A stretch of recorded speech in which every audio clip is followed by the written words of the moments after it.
இந்த ஆண்டின் முதல் புயலான ரெமல் புயல் கரையை கடந்துள்ள நிலையில் புயல் சேதங்களை எதிர்கொண்ட மக்களின் நிலை குறித்து அலசுகிறது இந்த தொகுப்பு.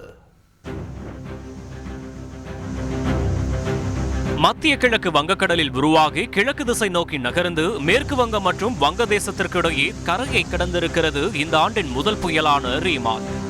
26ஆம் தேதி நள்ளிரவில் புயல் கரையை கடக்கக்கூடும் என முன்னரே அறிவித்ததும் மேற்கு வங்கம் மற்றும் வங்கதேசத்தின் தென்பகுதிகளில் அசம்பாவிதங்களை தவிர்க்க மின்சாரம் துண்டிக்கப்பட்டன. மேற்கு வங்கத்தில் சுமார் 1 லட்சம் பேரும் வங்கதேசத்தில் சுமார் 8 லட்சம் பேரும் பாதுகாப்பாக முகாம்களில் தங்க வைக்கப்பட்டிருந்தார்கள். வங்கதேசத்தின் கேப்புபாரா தீவுக்கும் மேற்கு வங்கத்தின் சாகர் தீவுக்கும் இடையே புயல் கரையை கடந்தபோது மணிக்கு 135 கிலோமீட்டர் வேகத்தில் பலத்த காற்று வீசியதால் மரங்களும் மின்கம்பங்களும் சாய்ந்தன.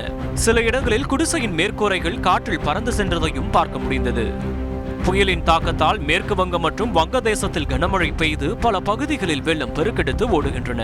இதனால் வீடுகளை விட்டு வெளியே வர முடியாமல் மக்கள் அவதிக்குள்ளாகினர். விவசாய நிலங்களும் வெள்ளத்தில் மூழ்கியதால் விவசாயிகள் கண்ணீர் வடிக்கின்றனர். வடக்கு மற்றும் தெற்கு 24 பர்கானஸ், கிழக்கு மிட்னாப்பூரில் தொடர்ந்து கனமழை பெய்த நிலையில் கொல்கத்தா மற்றும் தெற்கு வங்கத்தில் விமானம், ரயில், சாலை போக்குவரத்து பாதிக்கப்பட்டது. கொல்கத்தாவில் 21 மணி நேரத்திற்கு விமான சேவை நிறுத்தி வைக்கப்பட்ட நிலையில் புயல் கரையை கடந்த பின் மெல்ல மெல்ல ரயில் மற்றும் விமான சேவை தொடங்கியது. கொல்கத்தாவில் மட்டும் அதிகபட்சமாக காலை 5:30 மணி வரை 146 மில்லிமீட்டர் மழை பொழிந்துள்ளது.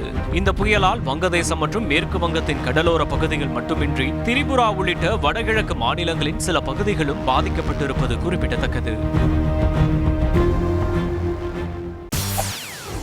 செய்திகளை உடனுக்குடன் தெரிந்து கொள்ள உடனே சப்ஸ்கிரைப் பண்ணுங்க.